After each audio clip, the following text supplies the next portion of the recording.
Welcome back to Mayo Clinic Radio. I'm Dr. Tom Shives. And I'm Tracy McCrae. Every day, almost 40,000 specimens flow into Rochester, Minnesota for delivery to the Mayo Clinic Laboratories. 40,000. Wow. Specimens come from more than 4,000 clients in more than 70 different countries. Now, that's not all. Radioactive material from around the world is flown into Rochester to prepare medications for diagnostic and therapeutic purposes, including targeted treatments for some forms of cancer. And there are packages labeled donated human tissue for transplant. Somebody's waiting for that. There's a story to be told here. In a community known worldwide for hope and healing, the cargo delivered to Rochester, Minnesota every day plays a vital role in ensuring patients receive timely diagnostic results and life-saving treatments. And joining us in studio to tell us more about the process and the logistics involved is Dr. Andrew Paulsen, supervisor of the Nuclear Medicine Radiopharmaceutical Lab at Mayo Clinic, and Tom Griffin, global logistics manager for Mayo Clinic Laboratories. Welcome to you both. Thanks for having us. Yeah, happy to be here. Welcome, Dr. Paulsen, Tom Griffin. Thanks so much for being here. Tom, let's start with you. You must have a pretty big team of individuals who are there to help make all this happen. 40,000 specimens a day. Well, it is a pretty big operation. Within Mayo Clinic Laboratories, the areas that I work with are everything to get a specimen here. So packaging, logistics, courier service. We have 70 Mayo FTE who are working on those projects, and then contractors and a network outside that's a couple hundred drivers will be on the street today across the country, and then, of course, FedEx, UPS, Delta, all the other flights that are out there. Mayo has 70 people working full-time doing this, handling these specimens and getting them to where they need to go. Specifically moving specimens to here and then back to clients. Yes, we have 4 different departments that work in various areas there. And why are so many specimens sent to Mayo Clinic? Well, really, it's the same reason that so many patients come to Mayo.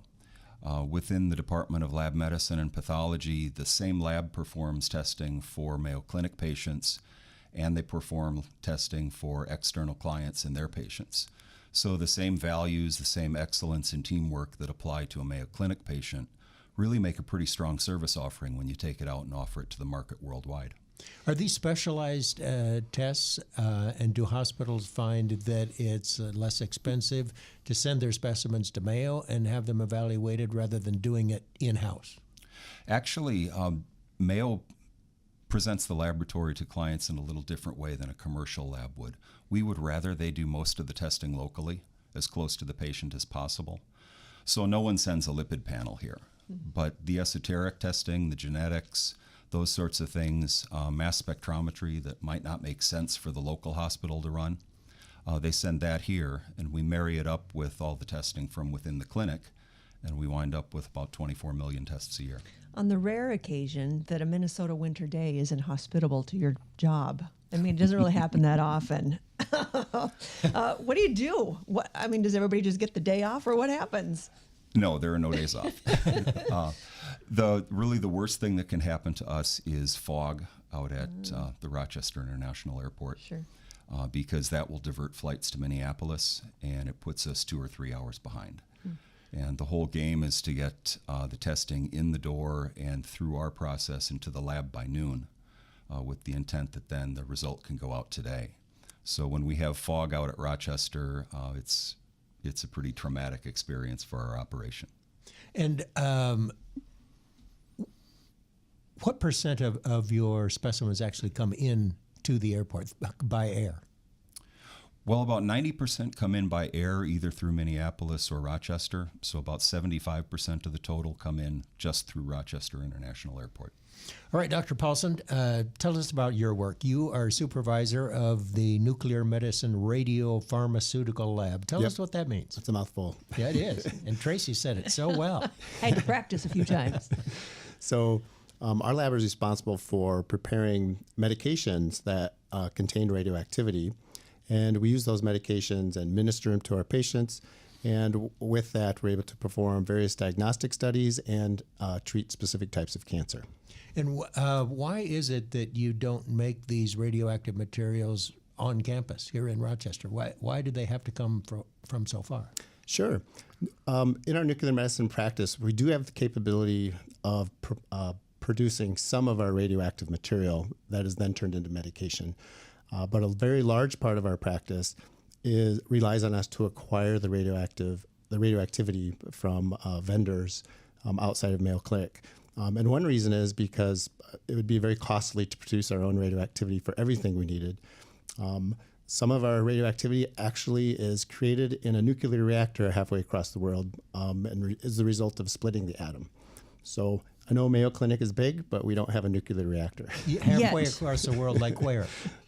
One of our main reactors that produces a lot of our medical radioactivity is in the Netherlands, I believe. And then you said earlier Canada when we were some stuff comes some from of Toronto. the radioactivity comes from Canada as well. So there is it is a fragile network of nuclear reactors and these things called cyclotrons that produce a lot of the radioactivity that's used in medicine. And it is sprinkled across the world. The supply chain is incredibly fragile, and we do rely on very timely delivery of the radioactive material in order to provide care to patients. And how do they package this so that there's no harm to the handlers? Yeah, so it's heavily regulated, and the packaging, a lot of our medications come in liquid form, and it's simply the radioactivity is in a glass vial, and that goes into a special package which has some thick, dense shielding around. A lot of times it's lead or tungsten.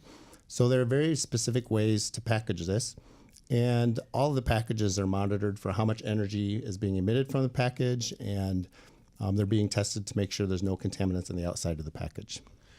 You mentioned that a fair amount of this radioactive material is used for diagnostic purposes. Mm-hmm. Can you elaborate on that? What would that be? Yeah, so the radioactive material ultimately is made into a pharmaceutical grade product which can be administered to patients. And the type of radioactivity used for diagnostic images, when the radioactive atom decays, it emits a form of energy much like an X-ray. It's electromagnetic energy, which can escape the patient's body, and then we can detect that with specialized cameras. So in a sense, we can administer diagnostic radiopharmaceuticals and watch what the body does to that drug. So we can see how the drug is absorbed, distributed, metabolized, or eliminated from the body. It's amazing to think that do you guys share your transportation methods here? I mean, you've got stuff coming in, everybody's got stuff coming and going, and I would imagine that it would make sense to me that you're in the same vehicles, or maybe you're not. Tom? We don't. Sorry, Andrew, go ahead.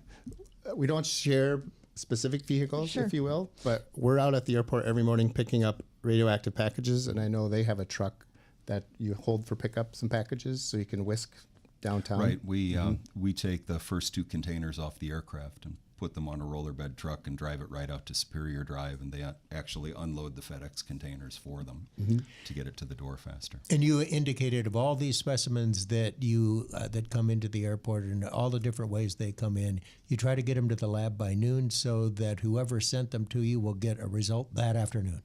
That's the intent, right? We draw the line in the sand at noon. If we can have the specimen racked, tracked, and delivered to the lab by noon, somebody can get a result today, and somewhere out there's somebody that'll get to go home today that otherwise would be waiting for a result. I would imagine it's a lot of second opinions as well. Maybe they do some of this testing at the hospital, their home, where they're at, but maybe they need a second opinion. Is that also what's happening? We see quite a bit of that in pathology, but a lot of the genetic testing is a first read that they'll send here. A lot of testing has been developed here. Pretty incredible process. Amazing. Rochester, Minnesota, a cargo hub for some 40,000 medical specimens arriving from all over the world every day. Dr. Paulsen, Mr. Tom Griffin, thanks so much for being with us. Thanks for having me.